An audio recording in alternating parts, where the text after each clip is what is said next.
Hi everyone, Animal Girl here, back with another edition of TV Talk. It's Tuesday, and that means it's Star Wars Day, and this week's episode of The Clone Wars was Nightsisters. After Ventress fails him one too many times, Count Dooku believes that she is no longer worth having around, and decides to have her taken care of. Escaping her former masters, so I'm trying to think of the right way to word this. Escaping her former master's soldiers, Ventress makes her way to the small planet that the planet that she was born on, and is reunited with her sisters, the Nightsisters, and they and their leader, Mother Talza, promise to help her get her revenge on not only the Jedi, but Count Dooku as well. Okay, things I liked about this episode. First off, we finally get backstory on Ventress. We learn where she comes from. We don't necessarily meet her parents, but we do learn where she comes from. And we do know, despite the fact that because of the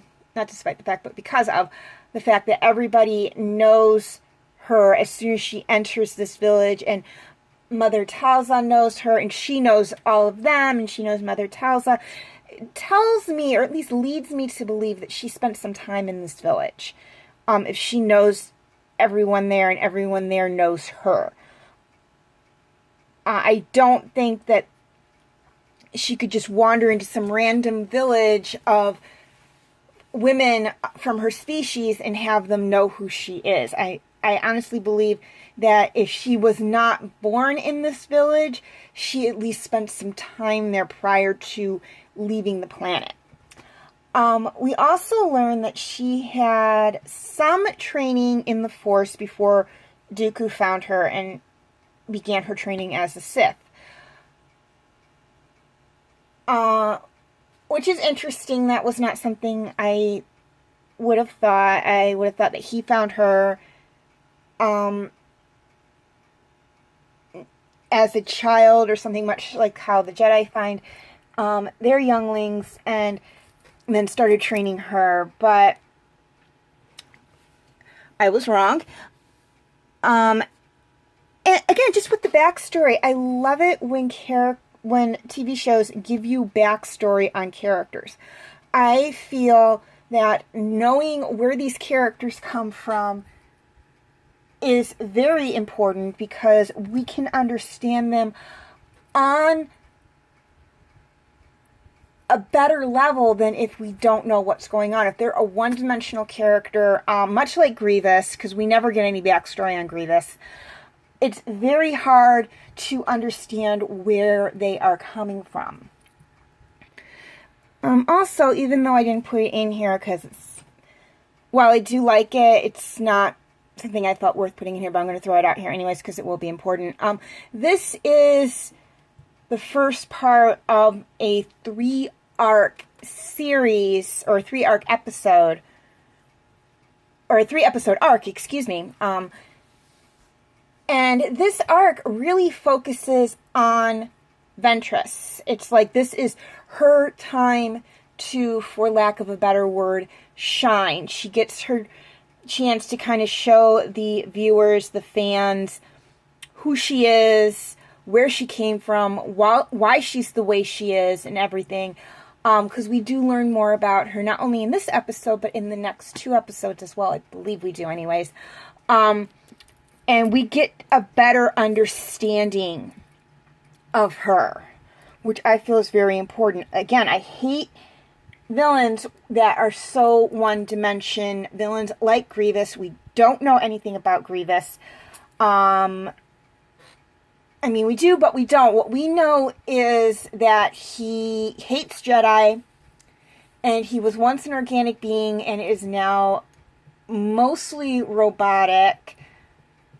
But we don't know why he hates the Jedi, and we don't know what prompted him to become mostly robotic. We don't know if he had some kind of illness, or like Anakin in at the end of Revenge of the Sith was in some kind of horrible accident and had to have the majority of his body replaced with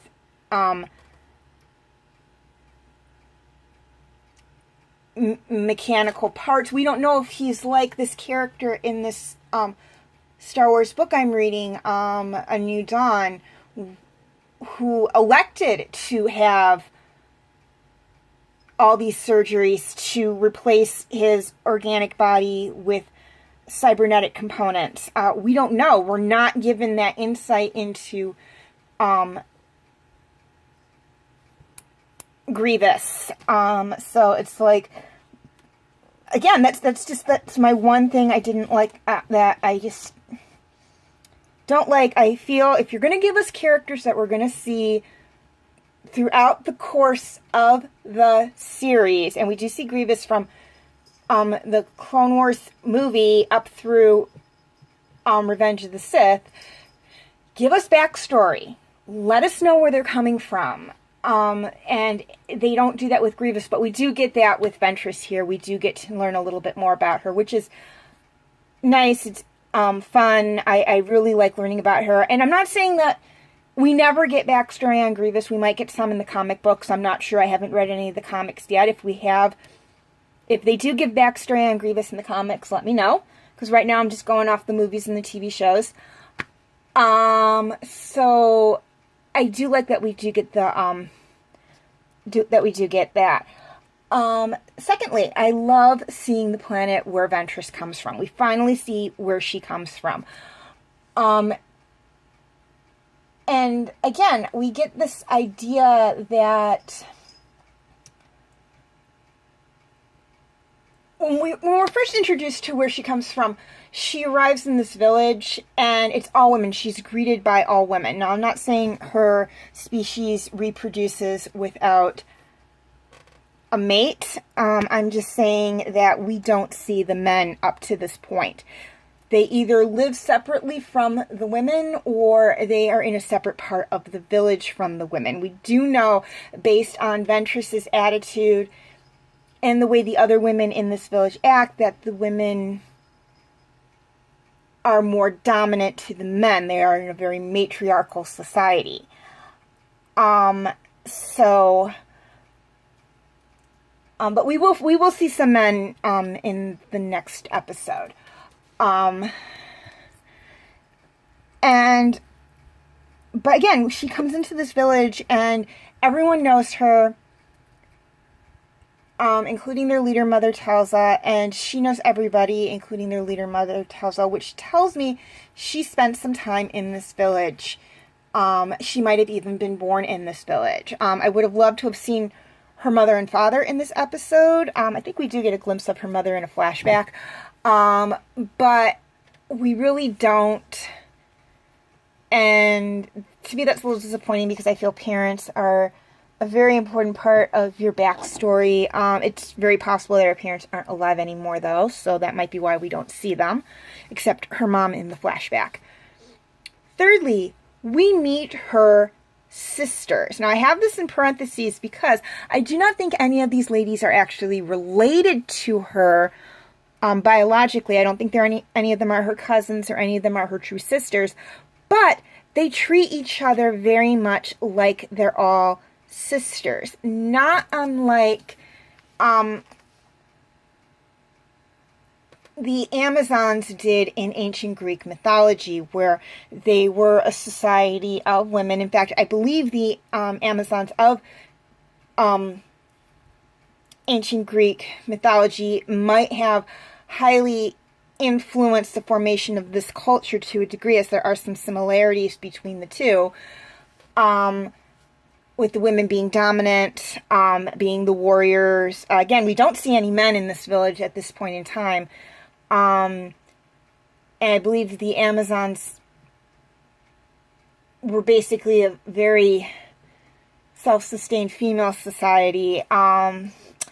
And then again, where they refer to each other as sisters, that is something in Greek mythology that the Amazons did as well. They referred to each other as sisters, whether they were biological sisters or not. And we get the same thing here, which is why I have it in parentheses. And I felt that was very good, too, because we got to see a little bit more of where Ventress came from again. Okay, things I didn't like about this episode. There wasn't a lot I didn't like about this episode. I had a feeling, even before I first saw this episode, that at some point something was going to happen to Ventress to have her not be with the Separatists anymore. Either she was going to fail Dooku one too many times, which she does, and he was going to expel her, and of course by expel her, kill her, or attempt to kill her, and she was going to get away, or he was going to kill her, or she was going to die in battle, because we don't see her in the movies. So that was a big indication that something had to happen to her to pull her away from the Separatists and not have her align herself with the Republic, because we don't see her in Attack of the Clones, although I wasn't expecting to see her in Attack of the Clones, and we don't see her in Revenge of the Sith. And this episode sets up the arc that explains all that, and we will get a little more into what happens with her down the line. I believe in season 4 or 5, possibly 6, we learn a little bit more about her and where her path leads her, so we can kind of guesstimate where she is in the new series Rebels when it comes along.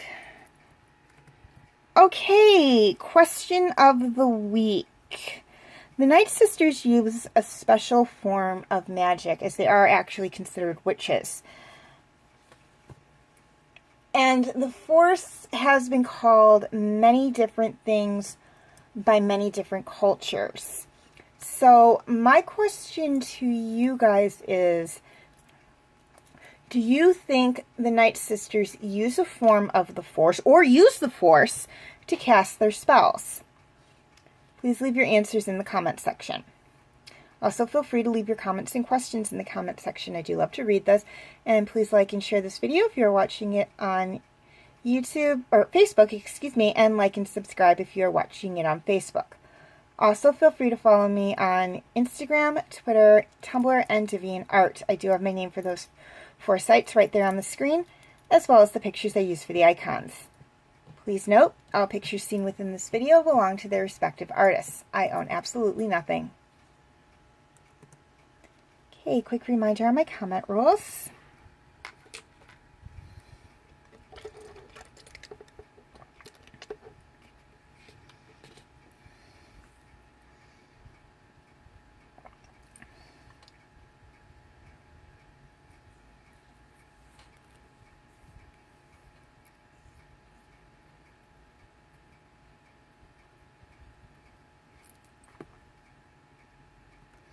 Okay, feel free to check out my related Star Wars videos.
my other TV talk videos on Star Wars.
My other TV talk videos.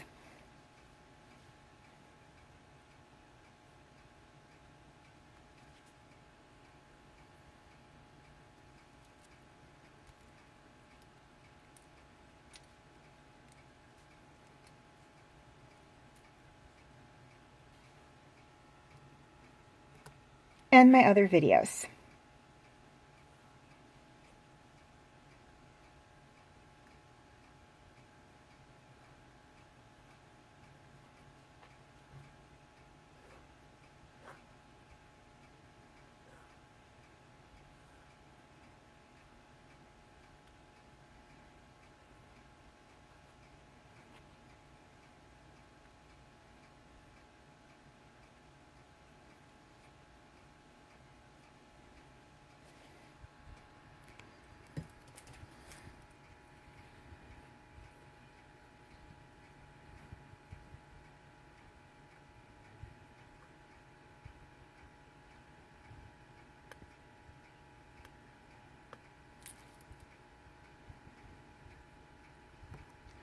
Okay, before I sign off, 2 things I'd like to touch on.